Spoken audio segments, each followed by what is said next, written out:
보통의 언어들. 김이나 지음. 당신만의 언어를, 당신만의 세계를 바라보는 일. 컨택트라는 영화에서 인간보다 고등한 외계인들의 언어는 파동에 가까운 형태를 띈다. 결국 이들이 인간에게 건네는 것은 그들의 언어, 아니 소통이었다. 이 메시지는 여전히 나에게 깊은 울림으로 남아있다. 감정의 원형 그대로 전달될 수 있으려면 글자로는 절대적으로 부족하고 때로는 불가능하다. 인간은 같은 언어를 서로 미세하게 다르게 사용하기 때문이다. 언어가 없던 때에 우리는 느낄 수 있었던 감정은 지금보다 덜 세밀했을지 모른다. 그러나 그때 인간의 감정은 훨씬 개인 고유의 것이 아니었을까?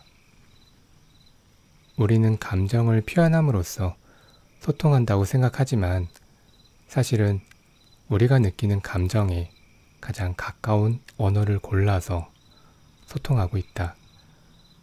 수의 법칙을 이해하기 전에 구구단을 멜로디로 외운 다음 법칙을 이해하듯 우리는 어느새 너무 당연해진 언어를 통해 관성적으로 대화하고 사고한다. 혼자 생각하는 시간을 가질 때조차 우리는 정해진 언어 속에 갇혀서 할 수밖에 없다. 언어를 통해 세상을 보고 언어를 통해 누군가를 이해하고 나의 마음을 전달하지만 정작 언어를 자세히 들여다보는 것에는 소홀하니 마음이 통하는 대화라는 것은 그토록 귀하다. 인간의 언어는 파동이 아닌 글자로 존재하기에 같은 말을 하더라도 다른 감정이 전달되기도 하고 곱게 되기도 한다. 이는 타인만이 아닌 스스로에게도 적용된다. 내가 어떤 말을 습관적으로 하는지, 어떤 표현을 어떤 상황에 반복적으로 사용하는지는 내 삶의 질과 삶을 대하는 태도에 큰 영향을 끼친다. 감정이 언어라는 액자 안에서만 보관되고 전달된다면 나는 이 액자에 관해 이야기를 나누고 싶었다. 어떤 내용을 이야기하는 것보다 액자를 공유하는 것이 진짜 스스로를 들여다보고 서로를 바라볼 수 있는 길이라 생각하기에 이 책이 당신과 당신의 소중한 사람들 사이에 대화에 좀 더 견고한 다리를 놓는데 도움이 되길 바란다.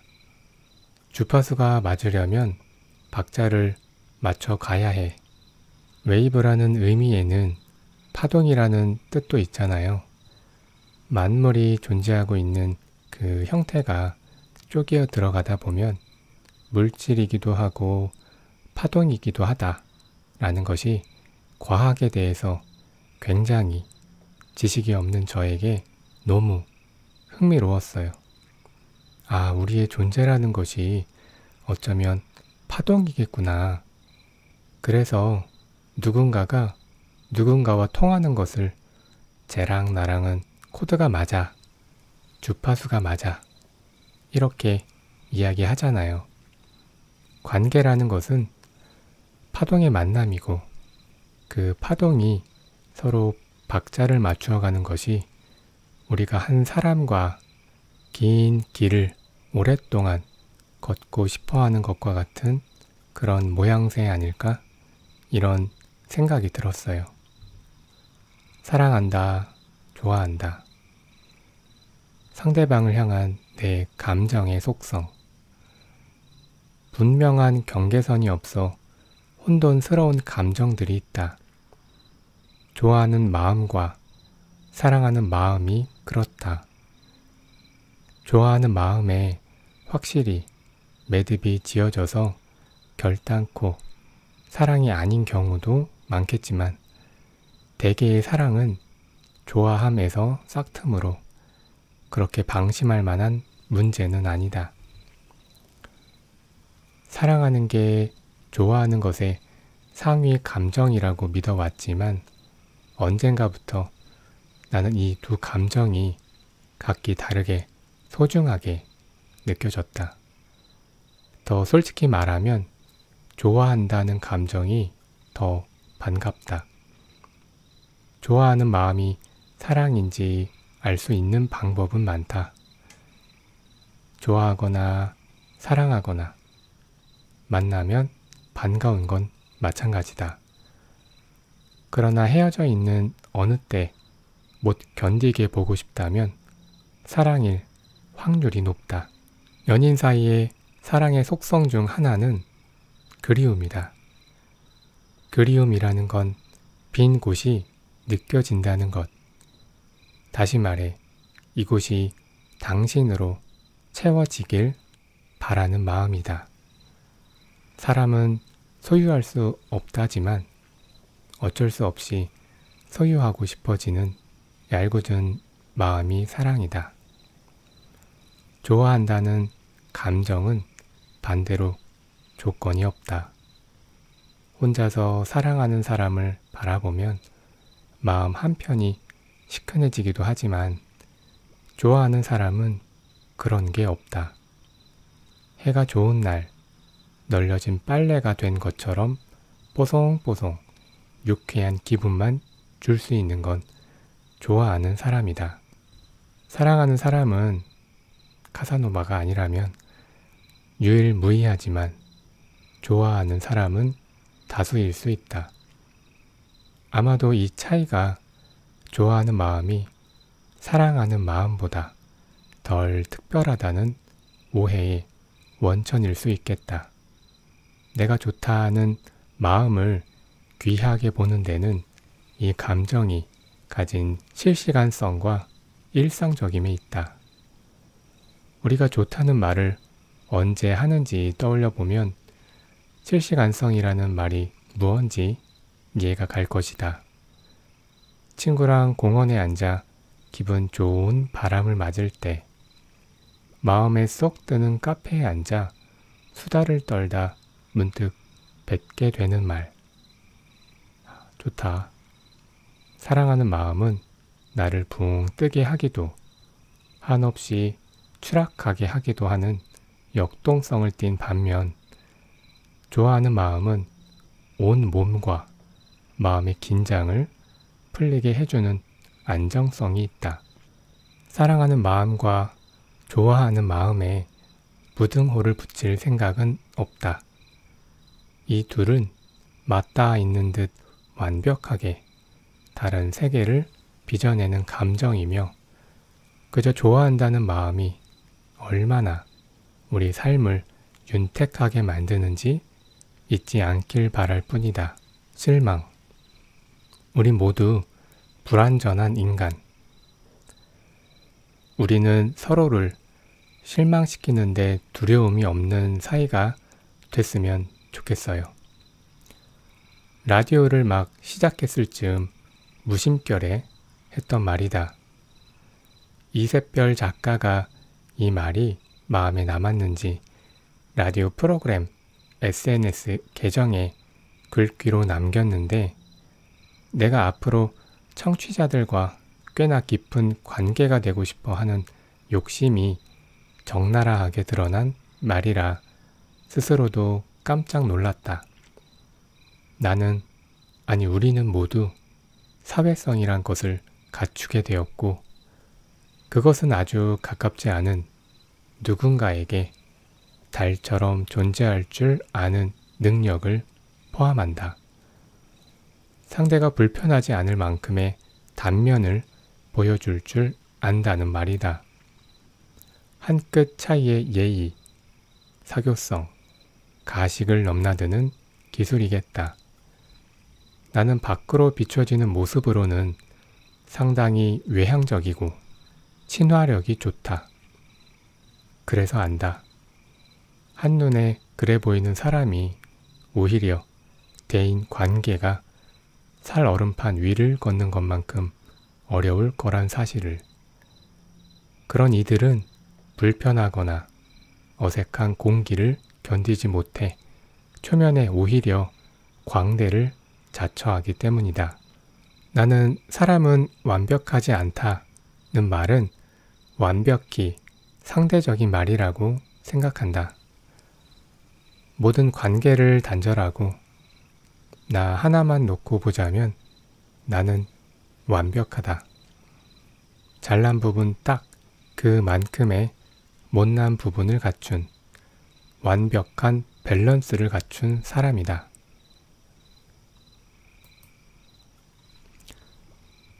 비틀어진 부분이 있고 그래서 나오는 독특한 시각과 표현력이 있다.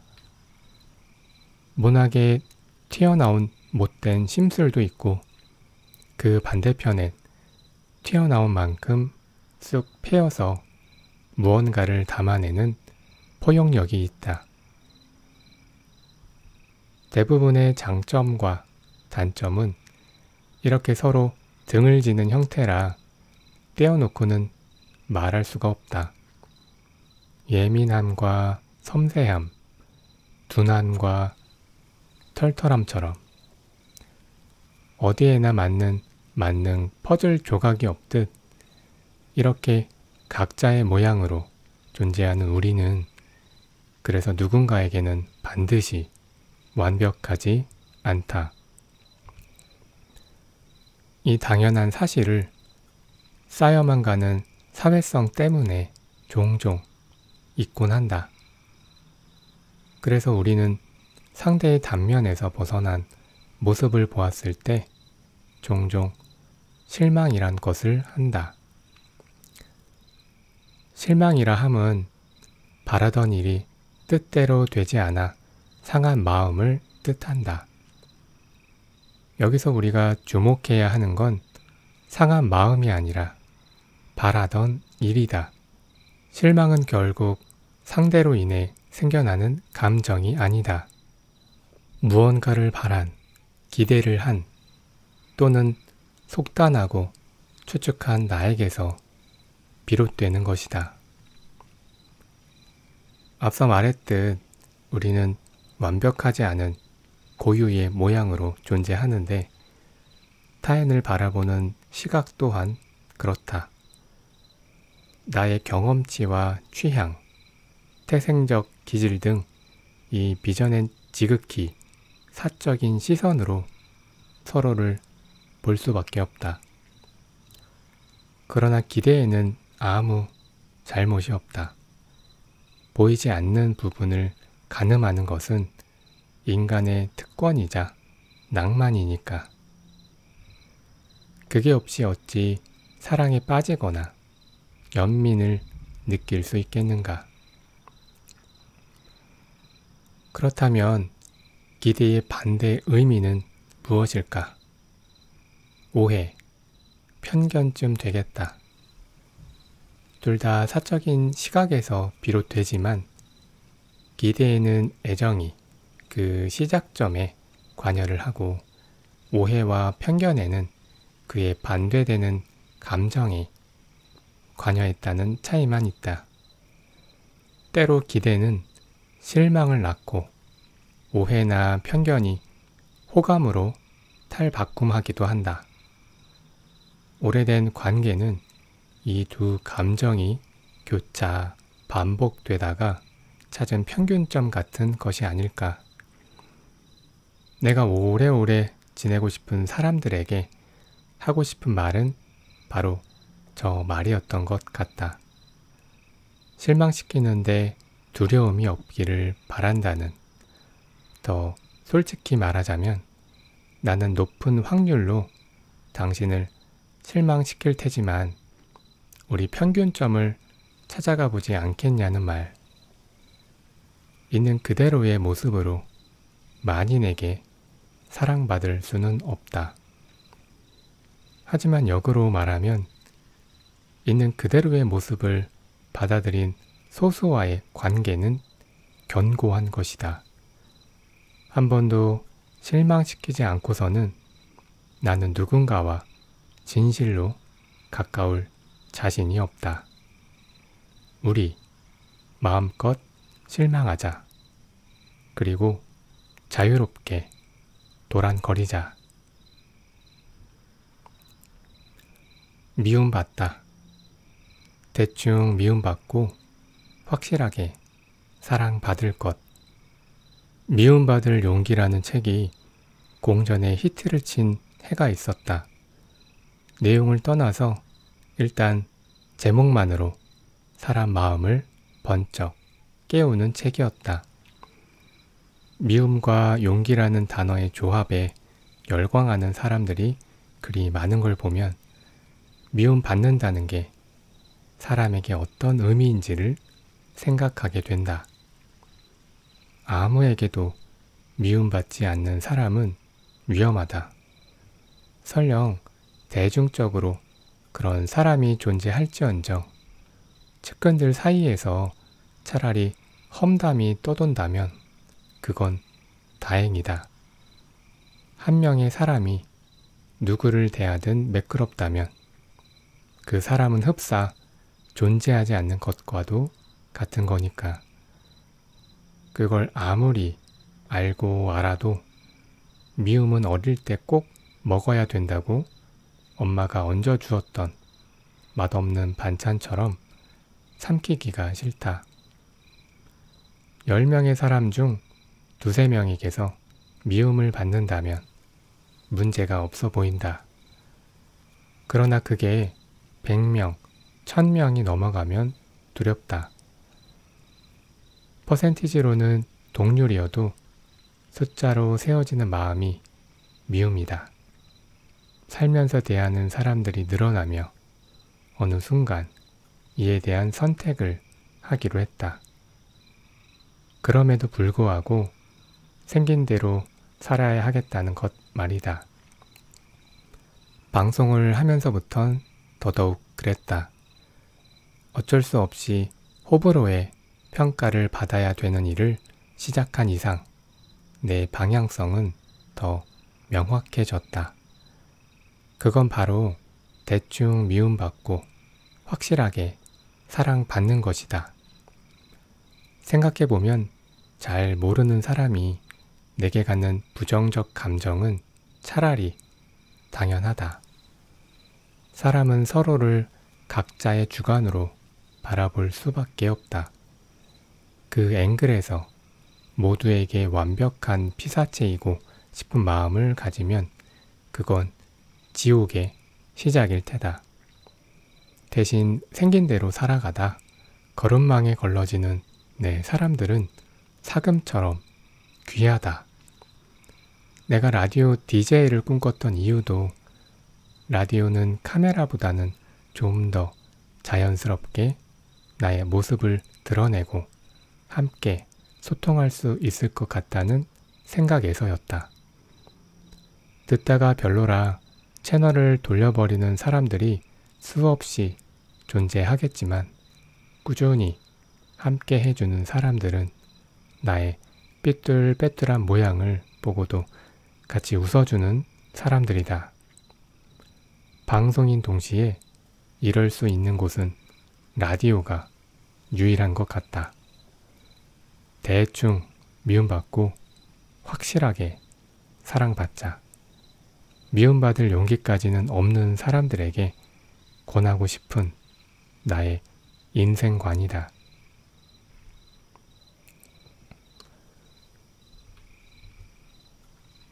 사랑하기에 좋은 사람.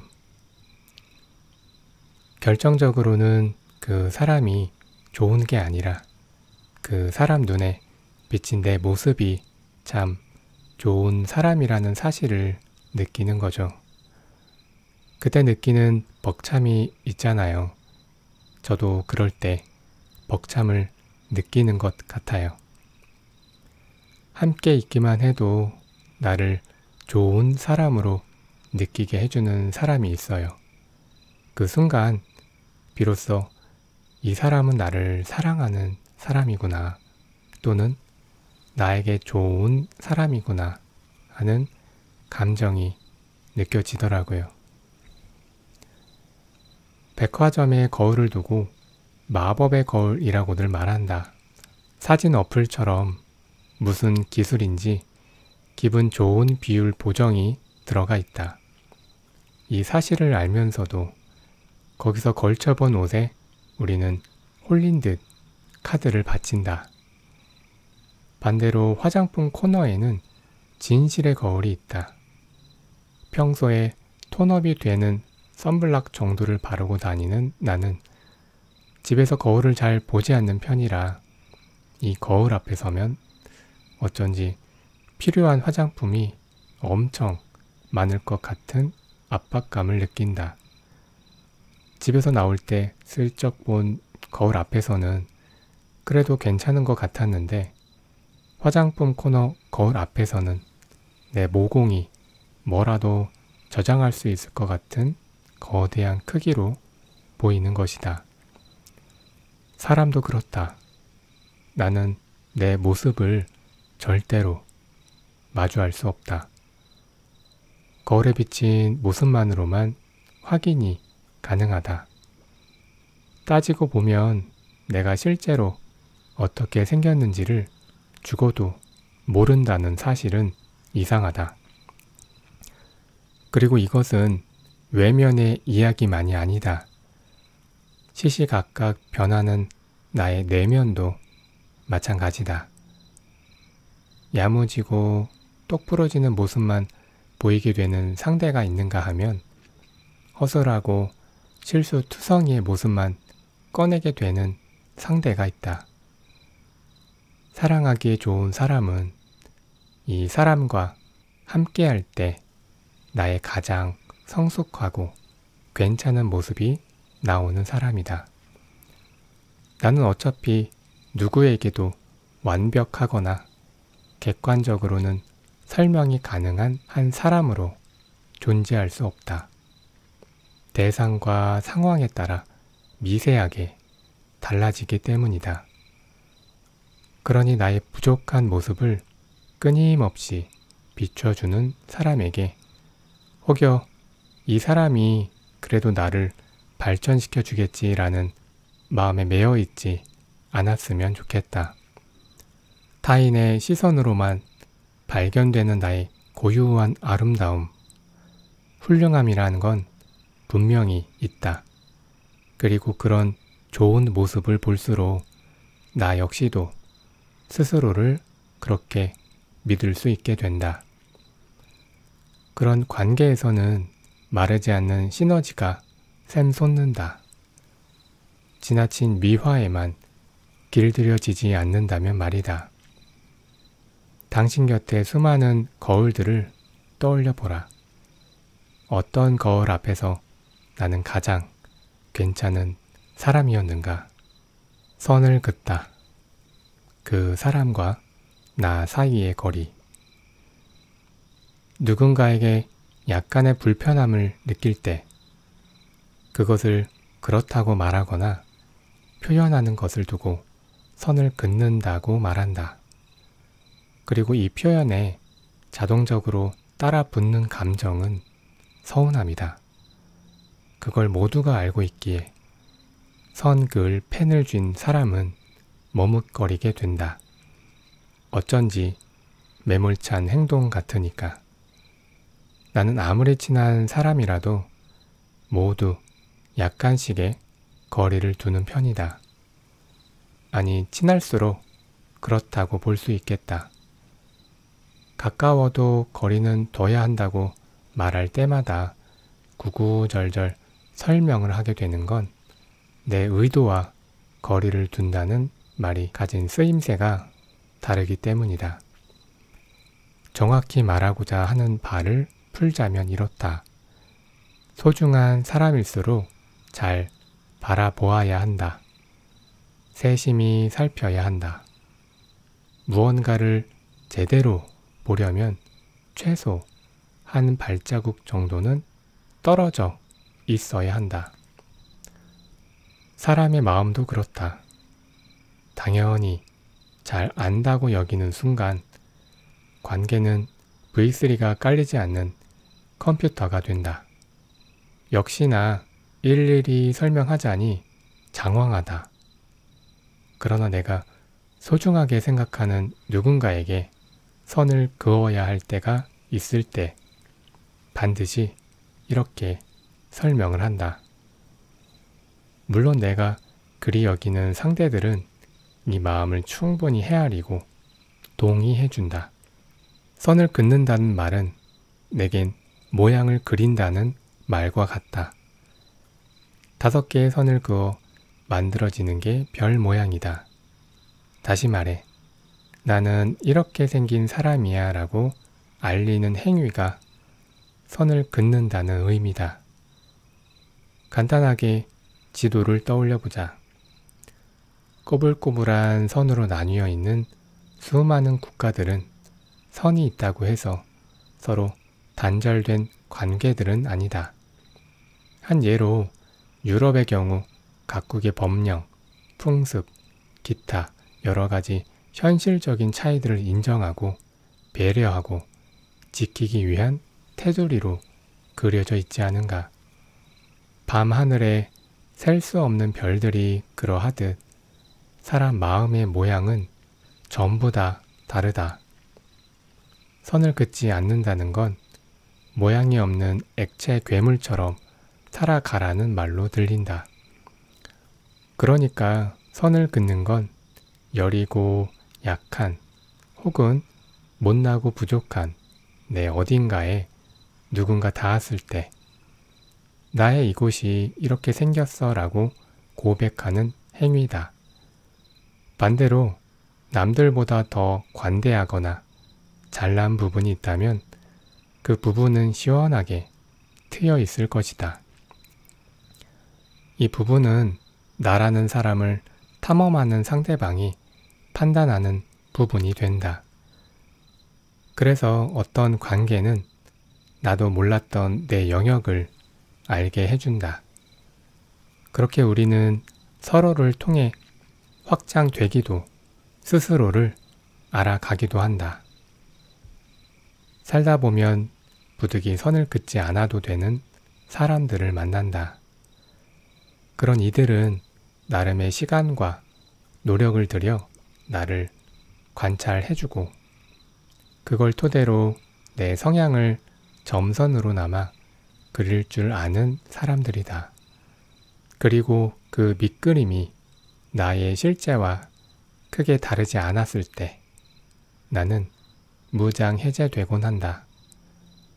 이것이 얼마나 귀한 일인지 알기에 이런 사람을 만나면 나 또한 열심히 점선으로 상대를 스케치해 본다. 이곳이 예민하겠지, 이곳을 흥미로워하겠지 하면서. 그리고 이런 식으로 그려지는 사람의 모양은 수시로 바뀌기도 하기에 끊임없는 관찰이 필요하다. 이 섬세한 과정을 퉁치는 말이 배련인 것 같다. 그러므로 나와 상대방 사이에 있는 틈은 서로가 서로를 잘 바라보기 위한 것일 테다.